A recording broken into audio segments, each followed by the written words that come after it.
नमस्कार दोस्तों। क्या आपने कभी महसूस किया है कि सामने वाला मुस्कुरा तो रहा है, लेकिन उसकी आंखें कुछ और ही कह रही हैं?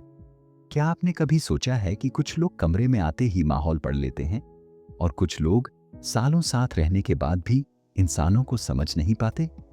सच तो यह है कि लोग वो नहीं होते जो दिखते हैं, और जो दिखता है वह अक्सर सच नहीं होता।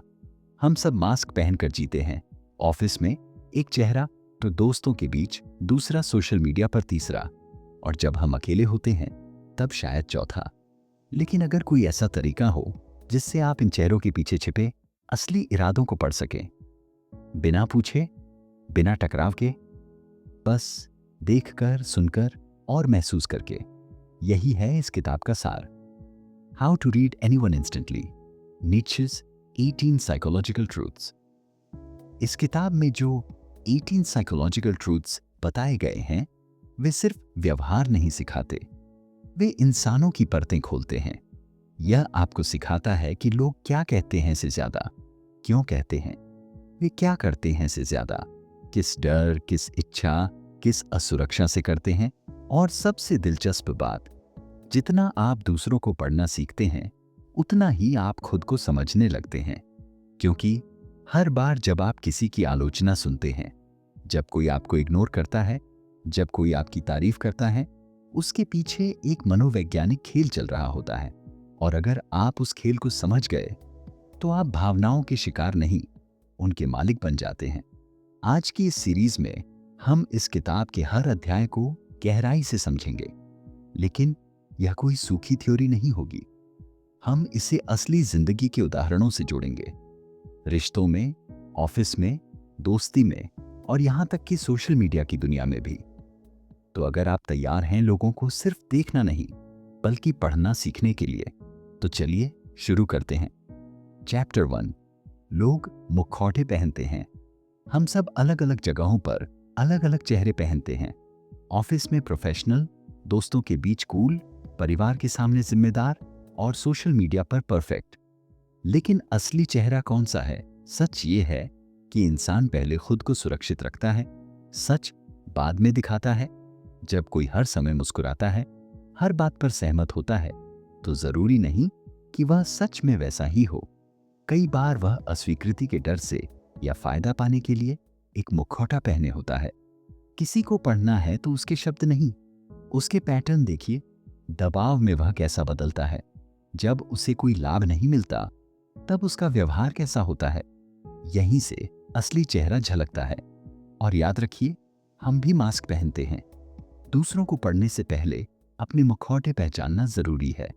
चैप्टर 2, हर इंसान अपने स्वार्थ से प्रेरित होता है। हम अक्सर सोचते हैं कि लोग सिर्फ अच्छाई के लिए काम करते हैं, लेकिन गहराई से देखें तो हर निर्णय के पीछे कोई ना कोई व्यक्तिगत कारण छिपा होता है। कोई मदद इसलिए करता है क्योंकि उसे अच्छा महसूस होता है, कोई तारीफ इसलिए करता है क्योंकि उसे संबंध मजबूत करना है, कोई साथ इसलिए देता है क्योंकि उसे भविष्य में सहयोग चाहिए। इसका मतलब यह नहीं कि दुनिया बुरी है, बल्कि यह कि इंसान अपनी जरूरतों, सुरक्षा और लाभ के अनुसार व्यवहार करता है। अगर आप किसी को पढ़ना चाहते हैं, तो यह समझिए कि उसे इस व्यवहार से क्या मिल रहा है: सम्मान, स्वीकृति, फायदा या भावनात्मक संतुष्टि। जब आप यह देखना सीख जाते हैं, तो आप शब्दों से नहीं, मकसद से इंसान को समझने लगते हैं। चैप्टर 3, लोग जिस बात की आलोचना करते हैं, वही उनकी असुरक्षा को उजागर करती है। अक्सर जब कोई व्यक्ति बार बार किसी और की कमी निकालता है, तो वह सिर्फ सामने वाले को नहीं, खुद को भी बयान कर रहा होता है। जो इंसान खुद आत्मविश्वास की कमी से जूझ रहा होता है, वही दूसरों के आत्मविश्वास पर तंज कसता है। जो अंदर से असफलता से डरता है, वही दूसरों की सफलता को किस्मत कहकर छोटा करने की कोशिश करता है। मान लीजिए, कोई व्यक्ति हर समय कहता है कि आजकल लोग दिखावा बहुत करते हैं। कभी कभी यह उसके भीतर की हीन भावना हो सकती है कि वह खुद उतना प्रभावशाली नहीं दिख पा रहा। आलोचना कई बार सच्चाई नहीं, अंदर छिपे डर की आवाज होती है।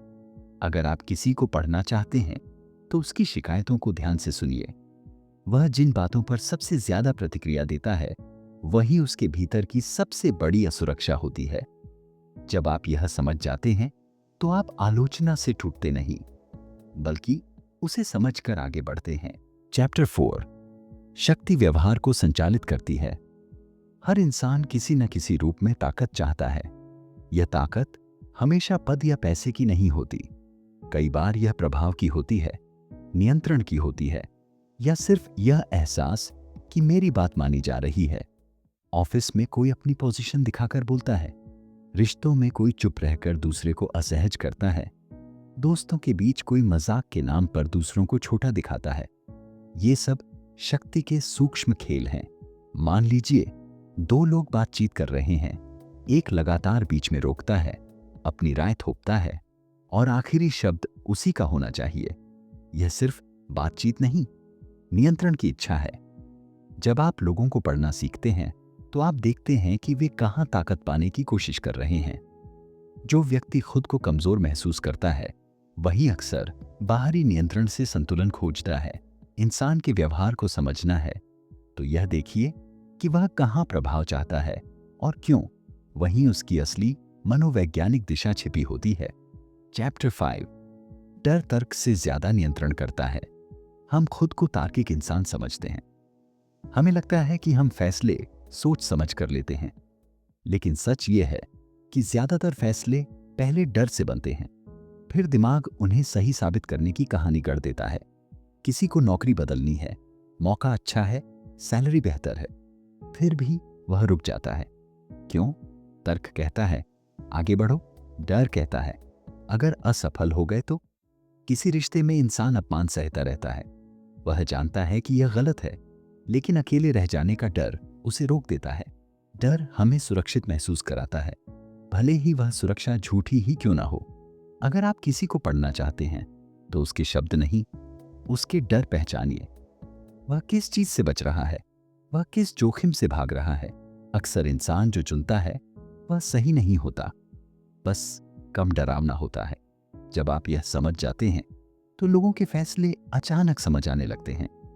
चैप्टर 6। लोग अपनी कमियां हैं दूसरों पर थोप देते हैं। इंसान के लिए अपनी कमजोरी स्वीकार करना सबसे कठिन कामों में से एक है। इसलिए वह अक्सर वही दोष दूसरों में ढूंढने लगता है जिससे वह खुद भीतर ही भीतर जूझ रहा होता है। जो व्यक्ति खुद भरोसे के लायक नहीं होता वही सबसे पहले दूसरों पर तुम भरोसेमंद नहीं हो का आरोप लगाता है। जो अंदर से असुरक्षित होता है वही दूसरों को ओवर कॉन्फिडेंट कहकर छोटा करने की कोशिश करता है। मान लीजिए कोई व्यक्ति बार बार कहता है कि लोग बहुत स्वार्थी हैं। कभी कभी यह उसके अपने स्वार्थ की परछाई होती है जिसे वह खुद में स्वीकार नहीं कर पा रहा। इसे ही प्रोजेक्शन कहते हैं। अपनी सच्चाई से बचने के लिए उसे बाहर फेंक देना। अगर आप किसी को पढ़ना चाहते हैं तो यह देखिए कि वह सबसे ज्यादा किस दोष की बात करता है। अक्सर वही उसकी छिपी हुई लड़ाई होती है। और अगर आप खुद को पढ़ना चाहते हैं तो अपनी सबसे तीखी आलोचनाओं पर ध्यान दीजिए, कहीं वे आपकी ही परछाई तो नहीं। चैप्टर 7। लोग सच्चाई से ज्यादा आराम को चुनते हैं। सच कई बार असुविधाजनक होता है। वह हमारे भ्रम तोड़ता है, हमारी कमजोरियों को सामने लाता है और हमें बदलने पर मजबूर करता है। इसलिए इंसान अक्सर सच जानने से ज्यादा वह कहानी सुनना पसंद करता है जो उसे सुकून दे। मान लीजिए किसी को पता है कि उसकी आदतें गलत हैं, उसका रवैया रिश्ते खराब कर रहा है, लेकिन वह यह मानने के बजाय बहाने ढूंढ लेता है। समय खराब है, लोग समझते नहीं, मैं ऐसा ही हूं। क्योंकि सच्चाई स्वीकार करना मतलब खुद को बदलना, और बदलाव असहज होता है। इसीलिए कई लोग झूठी तारीफ सुनकर खुश हो जाते हैं, लेकिन ईमानदार आलोचना से नाराज हो जाते हैं। अगर आप किसी को पढ़ना चाहते हैं तो यह देखिए कि जब सच्चाई उसके सामने आती है तो वह कैसा प्रतिक्रिया देता है। क्या वह सीखता है या बच निकलता है? अक्सर इंसान वह नहीं चुनता जो सही है, वह चुनता है जो उसे अंदर से आराम देता है। चैप्टर 8। सम्मान प्रेम से अधिक महत्व रखता है। हम अक्सर कहते हैं कि हमें प्यार चाहिए, लेकिन गहराई से देखें तो इंसान को सबसे ज्यादा चोट तब लगती है जब उसका सम्मान टूटता है, सिर्फ प्यार नहीं। कई रिश्ते इसलिए खत्म नहीं होते कि प्यार कम हो गया, बल्कि इसलिए क्योंकि इज्जत कम हो गई। मान लीजिए कोई व्यक्ति आपसे बहुत स्नेह दिखाता है, लेकिन सार्वजनिक रूप से आपकी बात काट देता है, मजाक में आपको छोटा कर देता है। प्यार हो सकता है मौजूद हो, पर सम्मान नहीं, और बिना सम्मान के प्यार धीरे धीरे कमजोर हो जाता है। ऑफिस में भी देखिए, लोग सिर्फ सैलरी के लिए काम नहीं करते। उन्हें यह एहसास चाहिए कि उनकी कद्र हो रही है, उनकी बात सुनी जा रही है। अगर आप किसी को पढ़ना चाहते हैं तो यह समझिए कि वह कहाँ सम्मान ढूंढ रहा है। जहां उसे इज्जत मिलती है वहीं वह टिकता है, और जहां सम्मान छिनता है वहां से उसका मन पहले ही जा चुका होता है। चैप्टर 9, कमजोरी नियंत्रण को आमंत्रित करती है। दुनिया हमेशा क्रूर नहीं होती, लेकिन वह संकेत पड़ती है। जब कोई व्यक्ति बार बार अपनी सीमाएं स्पष्ट नहीं करता, हर बात पर झुक जाता है, ना कहने से डरता है, तो कुछ लोग इसे समझदारी नहीं, अवसर समझ लेते हैं। कमजोरी सिर्फ शारीरिक नहीं होती, यह भावनात्मक भी होती है। अगर कोई हर समय मान्यता चाहता है, हर किसी को खुश करने की कोशिश करता है, तो धीरे धीरे लोग उसकी प्राथमिकताओं पर हावी होने लगते हैं। मान लीजिए ऑफिस में एक कर्मचारी है जो अतिरिक्त काम से कभी इनकार नहीं करता। शुरू में लोग उसकी तारीफ करते हैं, फिर वही चीज अपेक्षा बन जाती है, और एक दिन वही व्यक्ति बोझ तले दबा हुआ महसूस करता है। समस्या दूसरों की ताकत नहीं थी, उसकी अपनी सीमा तय न करना था। अगर आप लोगों को पढ़ना चाहते हैं तो देखिए कौन सीमाएं बनाता है और कौन नहीं। जो अपनी जगह स्पष्ट रखता है उसका सम्मान होता है, जो हर बार पीछे हटता है उसे अक्सर पीछे ही धकेला जाता है। यह कठोर सत्य है, लेकिन समझना जरूरी है। चैप्टर 10, भावनाएं बुद्धि पर भारी पड़ जाती हैं। हम मानते हैं कि समझदार लोग हमेशा सही फैसले लेते हैं, लेकिन हकीकत यह है कि सबसे तेज दिमाग भी एक तेज भावना के सामने डगमगा सकता है। गुस्सा आए तो शब्द नियंत्रण से बाहर हो जाते हैं, अहंकार आ जाए तो सलाह छोटी लगने लगती है, डर आ जाए तो तर्क पीछे छूट जाता है। मान लीजिए कोई व्यक्ति बेहद बुद्धिमान है, हर स्थिति का विश्लेषण कर सकता है, लेकिन जैसे ही उसकी आलोचना होती है वह रक्षात्मक हो जाता है, आवाज ऊंची कर देता है। उस पल में उसकी बुद्धि नहीं, उसकी भावना फैसले ले रही होती है। इंसान पहले महसूस करता है, फिर सोचता है, और अक्सर सोच सिर्फ उस भावना को सही साबित करने के लिए होती है। अगर आप किसी को पढ़ना चाहते हैं तो उसके ज्ञान से ज्यादा उसके ट्रिगर पहचानिए। वह किस बात पर तुरंत प्रतिक्रिया देता है, कहाँ उसका चेहरा बदल जाता है। वहीं समझिए कि उस क्षण उसकी बुद्धि नहीं, उसकी भावना नियंत्रण में है। चैप्टर 11, लोग ताकत का अनुसरण करते हैं। इंसान स्वाभाविक रूप से उस ओर खींचता है जहां उसे स्थिरता, आत्मविश्वास और दिशा दिखती है। ताकत हमेशा शोर नहीं करती, कई बार वह शांत होती है, लेकिन स्पष्ट होती है। जो व्यक्ति अपने फैसलों में दृढ़ होता है, जो दबाव में भी संतुलित रहता है, लोग अनजाने में उसकी ओर आकर्षित होने लगते हैं। मान लीजिए दो लोग एक ही टीम को लीड कर रहे हैं, एक हर छोटी बात पर घबरा जाता है, बार बार राय बदलता है, दूसरा कम बोलता है, लेकिन जो कहता है उस पर टिकता है। समय के साथ लोग किस पर भरोसा करेंगे? ताकत का मतलब कठोर होना नहीं, बल्कि स्पष्ट और स्थिर होना है। अगर आप लोगों को पढ़ना चाहते हैं तो देखिए वे किसके आसपास खुद को सुरक्षित महसूस करते हैं। जहां आत्मविश्वास दिखता है वहीं भीड़ बनती है, क्योंकि इंसान अस्थिरता से नहीं, स्थिर शक्ति से जुड़ना चाहता है। चैप्टर 12, आक्रोश नैतिकता को आकार देता है। हम सोचते हैं कि हमारे नैतिक निर्णय पूरी तरह सही और निष्पक्ष होते हैं, लेकिन कई बार हमारी सही गलत की परिभाषा भीतर छिपे आक्रोश से बनती है। जब कोई व्यक्ति खुद वह हासिल नहीं कर पाता जो वह चाहता है, तो वह उसी चीज को गलत ठहराने लगता है।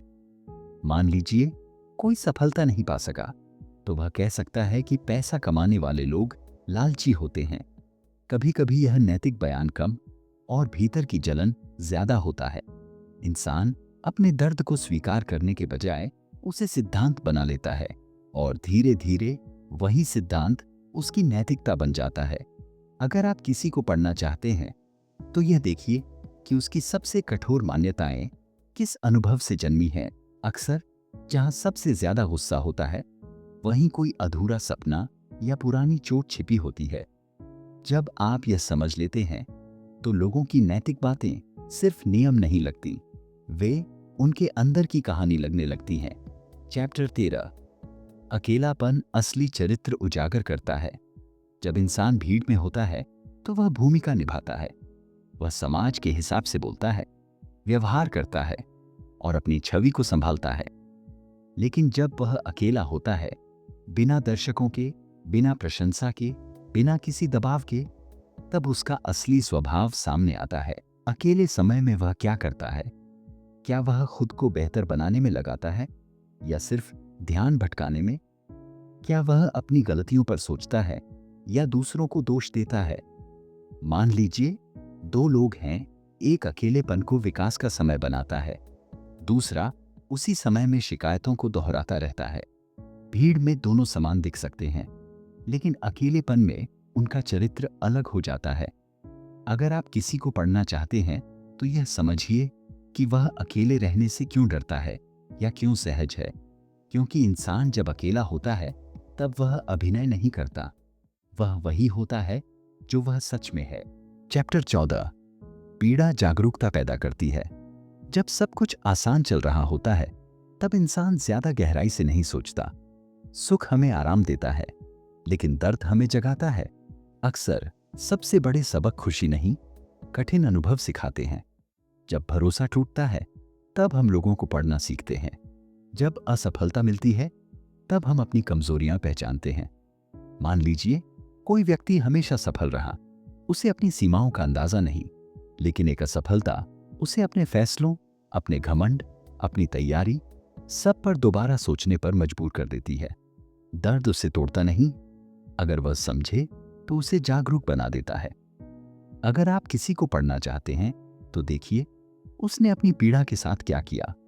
क्या वह कड़वा हो गया या समझदार? सच्ची जागरूकता अक्सर आराम से नहीं, संघर्ष से पैदा होती है। चैप्टर 15, अधिकांश लोग स्वतंत्रता से डरते हैं। हम कहते हैं कि हमें आजादी चाहिए, अपने फैसले लेने की, अपनी शर्तों पर जीने की। लेकिन सच्ची स्वतंत्रता का मतलब है पूरी जिम्मेदारी लेना, और यही वह जगह है जहां कई लोग पीछे हट जाते हैं।